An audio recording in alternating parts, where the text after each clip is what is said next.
Hallo Leute, hier ist Yang Yang. Heute kriegen wir Besuch von ein paar FreundInnen und ich wollte irgendwas relativ Unkompliziertes machen. Deswegen habe ich an einem Gericht gedacht, was ich letztens von einer chinesischen Bloggerin gesehen habe. Ist ein Kürbis-Curry-Gericht, aber ich habe das ein bisschen... Ja, was denn? Ja, Lisi will unbedingt was sagen. Sag doch. Okay. Also du willst nichts sagen, ja? Gut.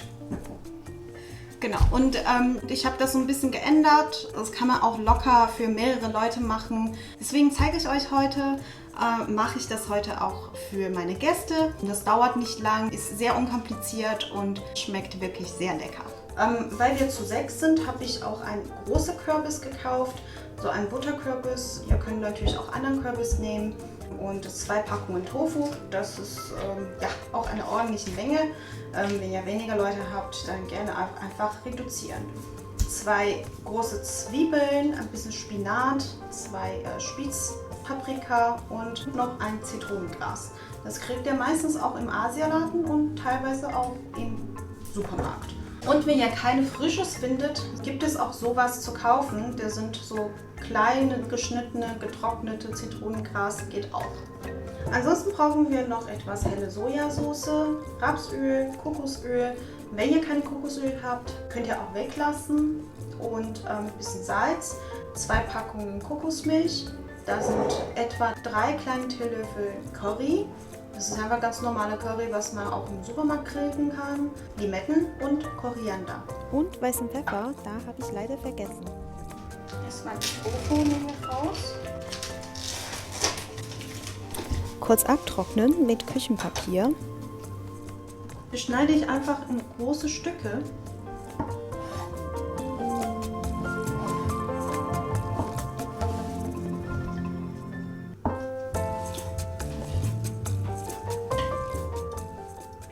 Bevor wir alles andere machen, können wir schon mal anfangen, den Tofu zu braten.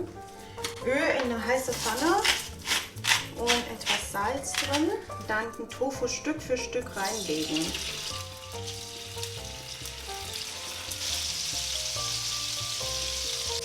Erstmal so viel, den Rest können wir beim zweiten Mal braten. Und dann noch ein bisschen Salz oben drauf. Und weißen Pfeffer. Dann lass es erstmal so braten auf eine mittelhohe Stufe und schneiden wir erstmal den Kürbis. Den Kürbis erstmal halbieren, schälen und dann in gleichmäßigen Würfel schneiden, circa so groß wie die Tofu-Stücke.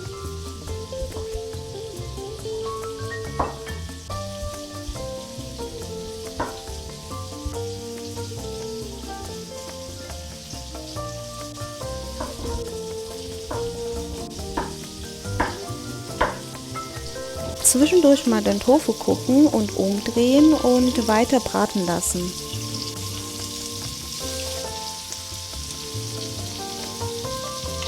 Während der Tofu gebraten wird, dann können wir auch in der Zeit die Gemüse schnippeln, alle einfach in ähnliche Größe schneiden.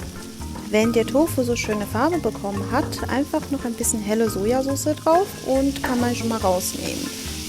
Wichtig dabei ist, dass der Herd nicht zu hoch gedreht wird, ansonsten wird der Tofu sehr schnell verbrennen.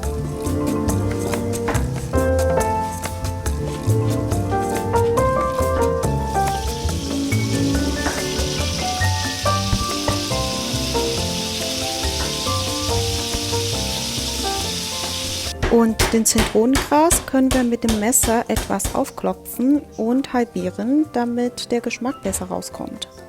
Jetzt nehmen wir einen großen Topf. Ein Kokosöl rein und dann ein Currypulver. Jetzt wirklich auf eine ganz niedrige Stufe erstmal langsam braten, damit der Aroma von dem Curry rauskommt, aber der darf auch nicht verbrennen. Zitronengras rein, Zwiebeln.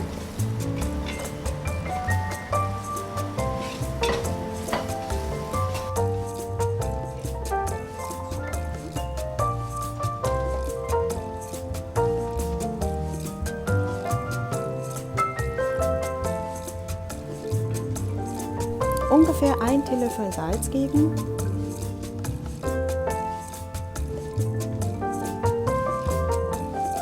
Dann beide Packungen Kokosmilch rein. Ich habe das Gericht auch schon mal ohne Kokosmilch gemacht, einfach nur Wasser genommen. Und ein Freund von mir war auch zufällig da und hat es gegessen, fand es auch sehr, sehr lecker. Also falls jemand keine Kokosmilch mag, kann auch einfach Wasser nehmen. Es kocht auf. Etwas runterdrehen. Deckt das zu für ca. 8 Minuten.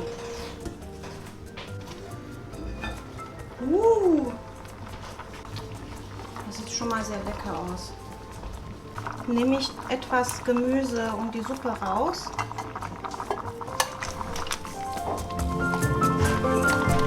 Im Stabmixer.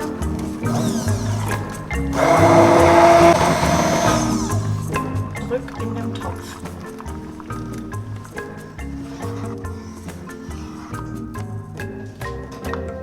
Jetzt tue ich den Tofu rein.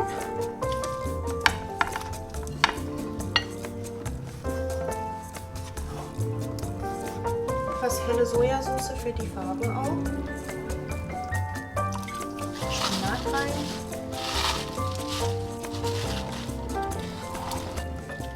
Und das Gericht ist quasi auch schon fast fertig. Also ich stelle jetzt erstmal vom Herd ab und warte, bis die Gäste da sind. Und dann werde ich das kurz aufwärmen, am Ende Chili reinmachen und etwas Limette. So, bis gleich. Jetzt sind meine Gäste auch gekommen. Komm einfach näher. Komm, komm, komm. Ich koche das jetzt mal wieder nochmal auf. Die Zitronengras kann ich schon mal rausholen. Das brauchen wir gleich nicht mehr. Paprika da rein. Paprika muss ja nicht lang kochen. Also sonst sind sie halt so voll matschig und das schmeckt es nicht mehr.